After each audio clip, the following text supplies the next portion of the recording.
comenzar, sí? Bueno, pois, antes de nada, e como sempre, pois moi bo día e moitísimas gracias por asistir a esta convocatoria na que quería abordar dous temas. O primeiro deles, pois a Comisión de Financiamento que vimos de constituir esta mesma mañá e que, como saben, foi unha comisión creada na pasada legislatura e foi naquela legislatura, naquela etapa na que se fixo o grosso do traballo para constituíla e desenvolvela.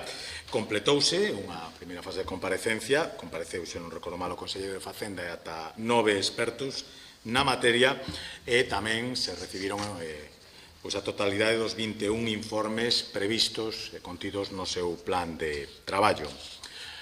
O novo contexto político nacional e a proposta de financiamento que o Goberno negociou exclusivamente con Esquerra Republicana e que pretende impoñer ao conxunto das comunidades sen obter o consenso destas, aconsellan que recuperemos esta comisión para completar os seus obxectivos, que non eran outros que contar cun documento que responda e describa as necesidades reais de Galicia coherente os traballos técnicos realizados polos expertos e que, a súa vez, sirva de apoio ao Goberno galego nas negociacións multilaterais que reclamamos de forma insistente desde Galicia e desde outras comunidades autónomas para corrixir, no noso caso, o infrafinanciamento de Galicia que, compre recordar, ben causado por un sistema inxusto e ineficiente que ten a súa orixe nunha negociación bilateral entre o Goberno de Zapatero e tamén o seu socio naquele momento de Esquerra Republicana de Cataluña.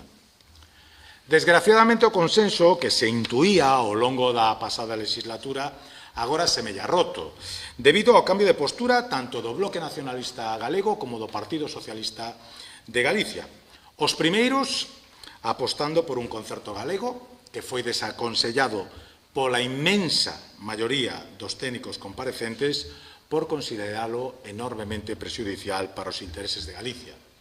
E os segundos antepoñendo os intereses persoais e políticos de Pedro Sánchez, aínda que sexa a costa de renunciar a un financiamento xusto para Galicia e de defender, por exemplo, a ponderación fundamental de elementos como o embellecemento e a dispersión xeográfica no novo marco financiero. Gustaríame que esta comisión servise para que recapacitasen e recuperásemos o consenso, pero, polo menos, se non é así, servirá para que cadaquel se retrate e para que as galegas e os galegos coñezan quen está defendendo os intereses de Galicia e quen está defendendo intereses espurios.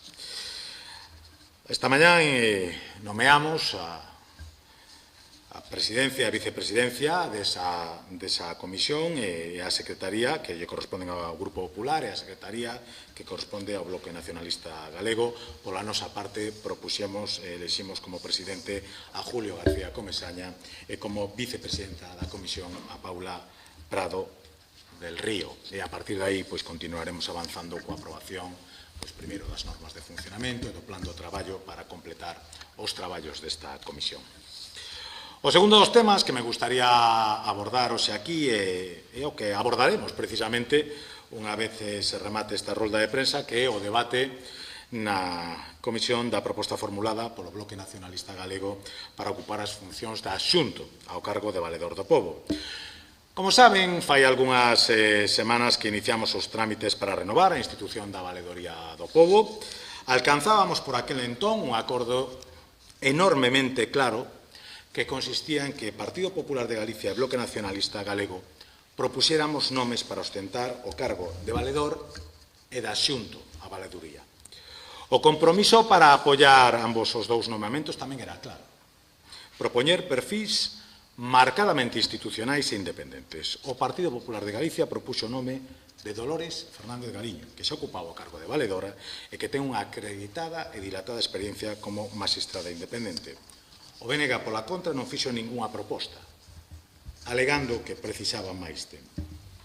Só cando recibimos a confirmación do Bloque Nacionalista Galego do seu apoio á nosa proposta, procedemos a rexistrala para sometela á consideración da Comisión de Peticións e, posteriormente, do Pleno do Parlamento de Galicia. Durante as seguintes semanas solicitei, en distintas e reiteradas ocasións, que se me facilitara o nome do candidato do Bloque Nacionalista ao posto de adxunto. Pero o Bloque seguía precisando máis tempo. O 24 de febreiro, día de pleno, recibo unha petición na que me se solicita autorizar a mesa a que abra o procedimento de elección do asunto.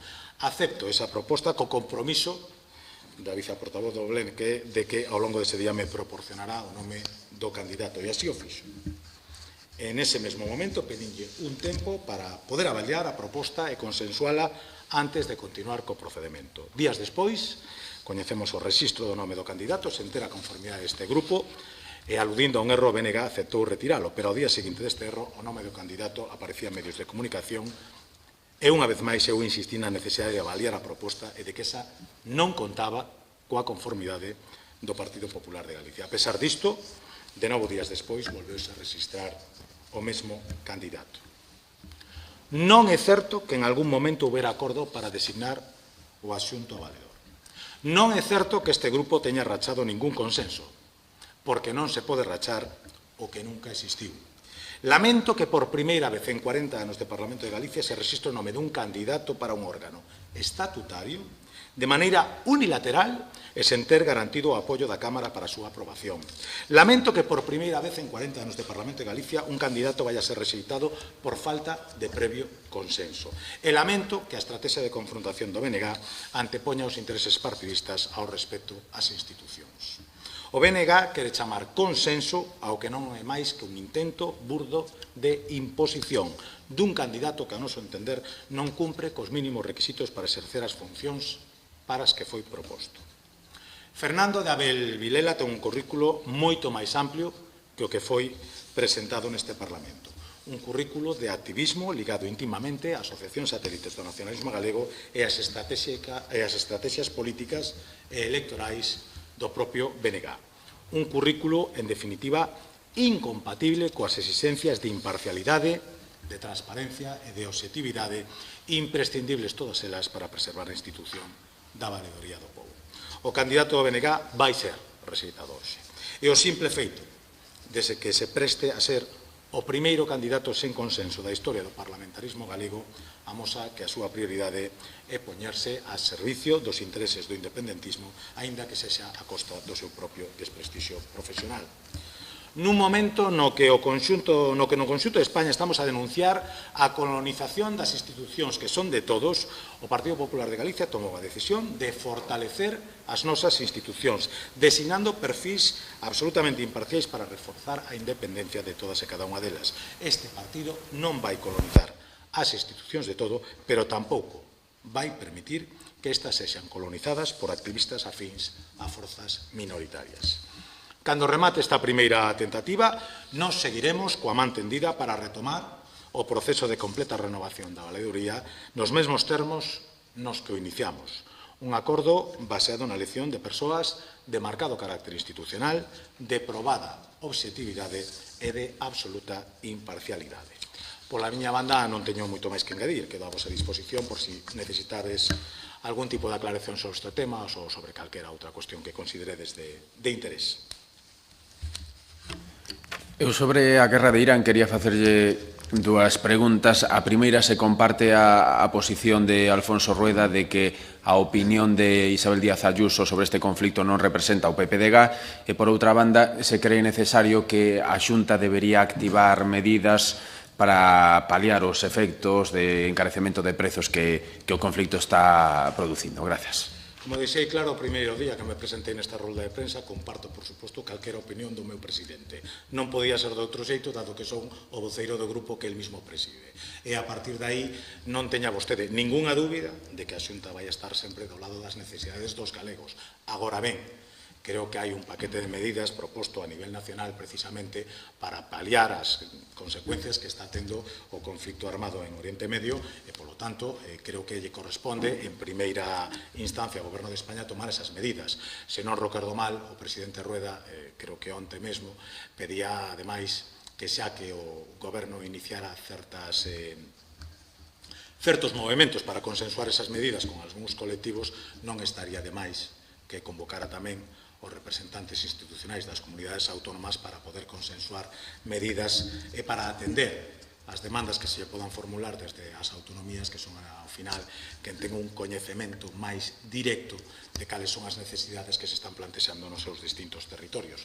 Agardemos que sexa así e que, por unha vez, podamos ir todos da man para que non sexan os desempreos que sofren as consecuencias dunha situación que evidentemente pode prolongarse no tempo e resultar grave para os intereses económicos de todas as persoas, especialmente das clases medias e traballadoras.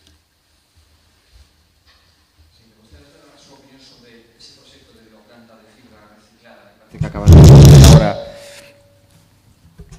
gracias, uns 25 millóns de euros por parte do Ministerio de Industria, si consideran que é unha boa noticia, e tamén se entende que hai diferencias co proxecto arquivado de Altri que non recibiu eses fondos europeos.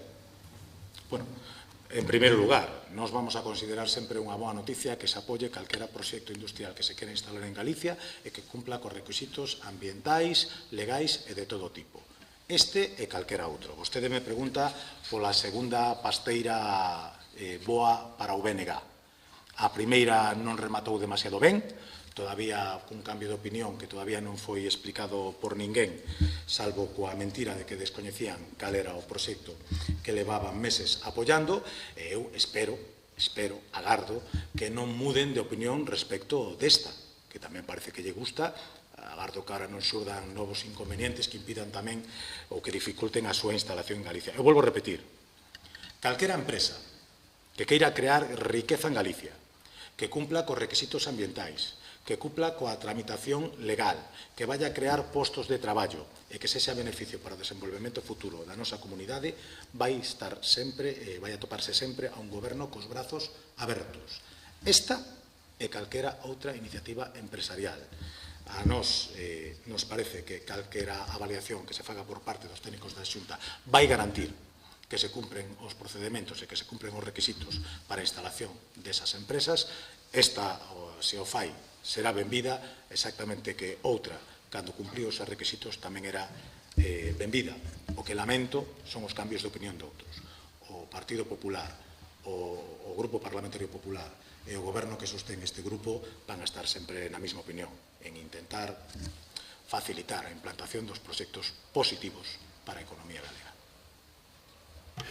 Sí, volvendo ás medidas para paliar os efectos da guerra en Irán, os socialistas de Galicia acaban de acusar ao PP de Alberto Núñez Feijóo de propoñer baixadas de impostos aos que se benefician coa suba de prezos, ás petroleiras, de querer